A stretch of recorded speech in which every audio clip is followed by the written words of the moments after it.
Bitbit mo pa ba ang sakit ng nakaraan?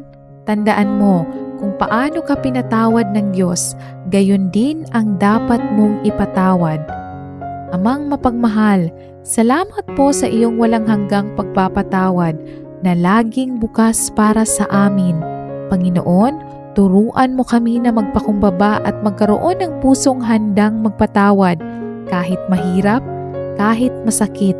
Alisin mo ang bigat ng hinanakit na nakagapos sa aming puso at palitan mo ito ng kapayapaan na mula sa iyo. Tulungan mo kaming magmahal at magpasensya sa aming kapwa, gaya ng iyong wagas na pagmamahal at pagpapatawad sa amin. Sa pangalan ni Jesus, Amen. Kung naniniwala kang ang kapatawaran ay susi sa tunay na kalayaan, i-type ang pinatawad sa comments. Don't forget to like, share, and follow para sa mas marami pang makapangyarihang panalangin mula sa salita ng Diyos.